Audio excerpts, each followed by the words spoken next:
I left Mexico to come back to Wisconsin a little over 2 years ago. And it was only supposed to be for a few weeks. I was gonna have a medical procedure done, I was gonna recover, and then I was going back to my dream life in Playa del Carmen. It did not end up working out that way. I got a phone call while I was back home that I had been fired from my job as an Android developer, which was not all that big of a surprise to me. I had not been particularly good at it, didn't have a passion for it, didn't really like it at all. I never gave my best effort, that's for sure. It's something that I kind of just got into after college. I accepted the first job offer that was given to me in software development, and that's kind of just the path I had taken.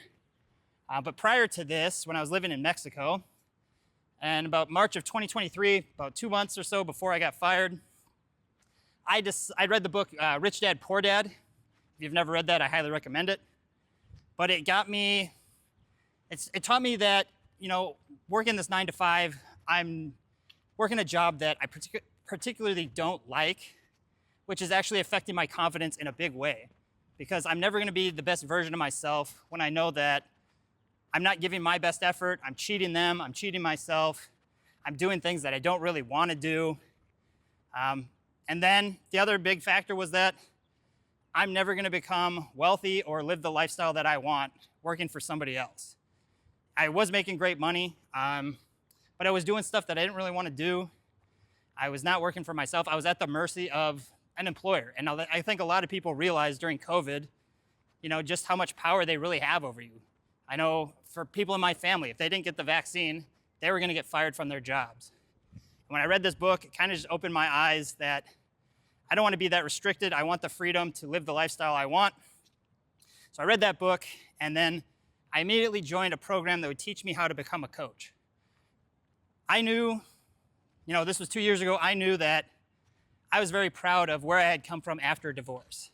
I'd had friends that had gone through the similar situations than me. They were in Wisconsin, they got divorced, and instead of, really trying to make improvements, trying to learn and grow, they kind of just stayed the same. They were living a life that I definitely did not envy. They still wanting their ex-wife back, even though she left. They're pretty much single, I think, still. They're not traveling, they're not doing anything that I found particularly inspiring, I'll say that. And I was very proud of where I had come from. I was in pretty much the same situation as them, but I took an opposite path. I decided that this is not the life I wanted. Yes, it sucked for a few months. I was devastated. I could have easily let that take a hold of me and not do anything about it. But I decided, actually I heard, somebody say that nobody's coming to save you. I can't remember exactly who said that. I'm sure quite a few people have. But that really opened up my eyes to the fact that no one is coming to save me. I'm not gonna blame my ex. I'm not gonna blame the guy that she left me for. I'm gonna put matters in my own hands. I'm going to practice my social skills. There are things in my control that would make me more attractive. I can become a better leader. I can become a better communicator. I can lose weight. I can improve my knowledge. I can read books. I can dress better. I can have more adventures. I can travel more. There are so many things that I have in my control that would help my life and to help me attract more quality people into my life. So I was very proud of the fact that I left small town Wisconsin. I'm not supposed to be here. I'm supposed to be either still married to the person who I was not particularly happy being around. There was a lot of red flags. Most of the time we got along, but we didn't really want to be around each other. I would wish someday she would just not come home at all, so I had some time to myself. Not particularly happy in that relationship. So that was option one, stay in that. Option two was to get divorced. I'm supposed to be divorced in Wisconsin, still working at a 9 to 5, still, if I was still in that situation, I'd be going to the bars every weekend to try to find somebody that's available. There's not a lot of options in those towns. And I would have just settled for somebody because that's what was available. So I was very proud of the fact that I did not have to do that. I left, I went to Boston, I moved to some of the best cities in the US, I traveled the world. So I wanted to help people accomplish those same goals or that same lifestyle. So I joined the coaching program. And I was doing very well for a while. I was reaching out on Facebook groups, giving some advice that worked for me. I was making good connections. I filmed my first YouTube video.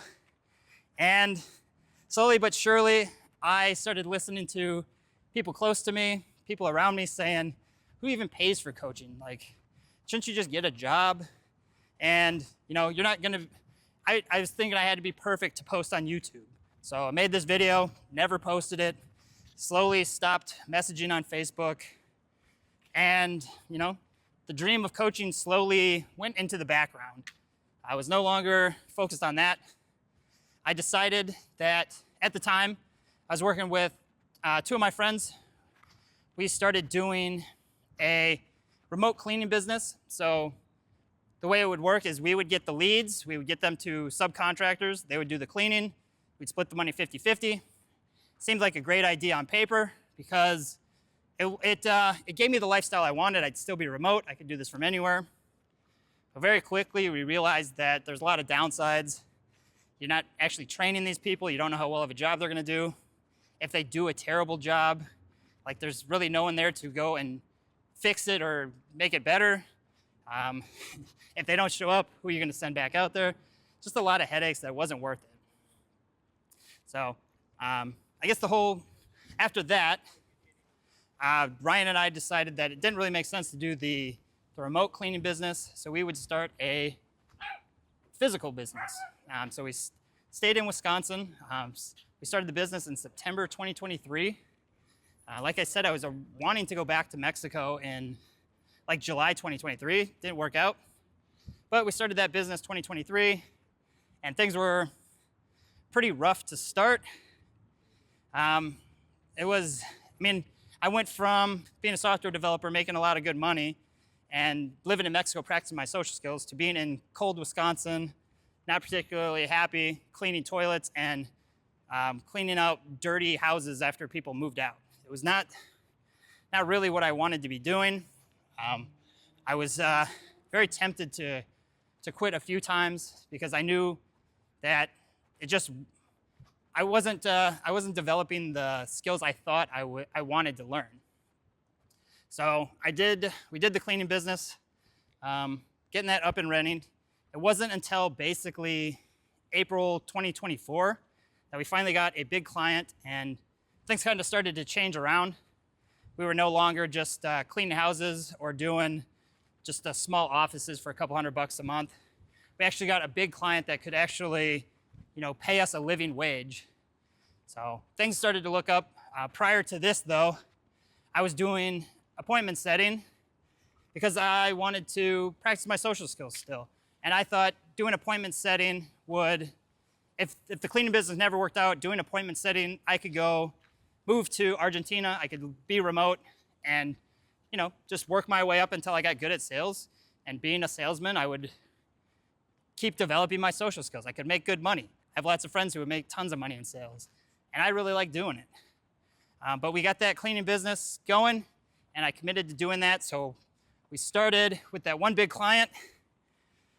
And I remember the very first day, we hired a few good people. We hired 3 people. 2 of them didn't show up, and one of them was just terrible. And so I remember that night, I went for a walk at like 2 in the morning, and I was very tempted to quit. This was not what I envisioned. I didn't want to be living in Wisconsin again.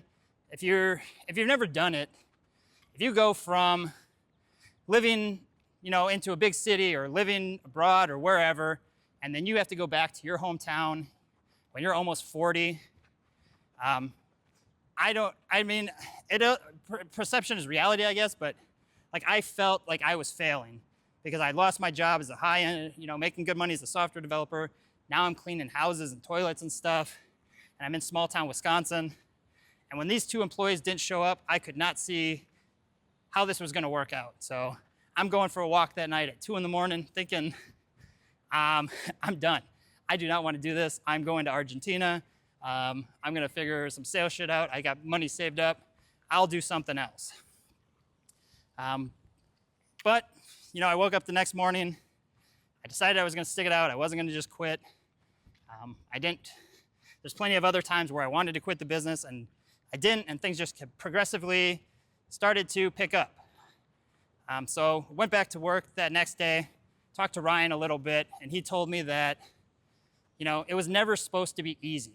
So that was another big lesson that I learned, is that it's the same as no one's coming to save you. When he said it was never supposed to be easy, that kind of just clicked for me that, yeah, of course, who said it was supposed to be easy? We're starting a business that's supposed to make some passive income. It's not, if it was easy, everybody would do it. So that really just shifted my mindset, got me to focus in, put in the work to get the employees up and running, and it really didn't take as long as I thought. So I'm very grateful for Ryan for sharing that with me. So yeah, we got that business up and running. And it also kind of taught me another lesson too, which I've mentioned before on this channel, which is similar to dating. Hiring employees and dating are very similar. We're going through several C, D players to find B and A players for the business. You're not gonna hire 3 amazing people on the first day. The odds of that happening are extremely rare. You have to screen people out, and that's the same with dating. I know a lot of people they didn't take the time to really evaluate who's going to be a good fit for their lives after a bad breakup or a divorce. It's very easy to feel lonely, to feel like you're just happy to have somebody in your life again, and you get in that pattern where you ignore some more red flags. I know plenty of people who have done this, and they end up with the wrong person again, and then there's heartbreak or there's divorce. So it's very important that you are going on enough dates to really find the people that are right for you. So that was just another lesson that kind of reflected that. Same with employees, dating, same thing. You have to come from a place of abundance. You have to make sure that you are holding yourself to a standard that you want these people to meet, so that you're not just with the wrong people. So that's where the business was in around April 2024. We got that up and running. And in July 2025, everything seemed to be going smoothly enough that we decided to move to Minneapolis. So I've been here for about a year. The reason I wanted to make this video, I should have probably mentioned this earlier in the video, but the whole reason I wanted to make this video was because my time here is coming to an end. I've been in Minneapolis for a little over a year. My lease ended July 7th. I've been staying with Isabella for the last few weeks, but I'm heading back to Mexico and she's heading back to Europe. There's really no reason for me to still be in the States. The cleaning business is where it's at. It's in a good position. Not sure exactly what will happen with it. Tariffs, I think, have had some effect on it. But as far as I know, everything is up and running. There's really no reason for me to stay in the States. I've lived in some of the biggest cities there are here. It's very overpriced. It doesn't give me the sense of freedom that I want, the calmness. If you've never been to Playa del Carmen or to one of those small towns, it's so easy. You can just walk around, you feel at ease. There's places to go do yoga, to do breath work. It's very spiritual. There's healthy foods. I just never felt better there. So at the end of this week, I am moving to Mexico. So I'll be there Saturday. I turned 42 on Friday. So I kind of feel like the universe has my back. I don't know if I've ever really mentioned this in previous videos, but I truly do believe in the universe. I think everything does happen for a reason. I hope this resonates with some of you if you're going through a divorce right now and it feels like everything is hopeless, or that all you can do is think about her, or you think you're too old, or whatever. I truly believe that everything does happen for a reason, that you can learn from it. I obviously didn't think about this stuff in the moment while it's happening. I thought my life was going to be over. But now that I can reflect years later, I made that YouTube video about how divorce saved my life. Now that I can reflect back, I can really see how it was the best thing that ever did happen for me. I would never become the person I am today had I not gone through that pain. If you use that pain correctly, you can become unrecognizable. So definitely message me in the comments or join the Facebook group. Let me know what you're struggling with so that we can get you to this point where you're unrecognizable, because you can really make this the best thing that ever happened to you. But getting back to the universe, like, everything is kind of just lining up the way it should, I feel like. My lease ended in July. Everything's been going great with Isabella, but she's going back to Europe anyways. So it doesn't make sense for me to sign a lease in Minneapolis. There's the cleaning business is where it's at. I don't need to go check in on it that often. I can easily get there from Mexico. So that doesn't make sense to stay here. She's leaving.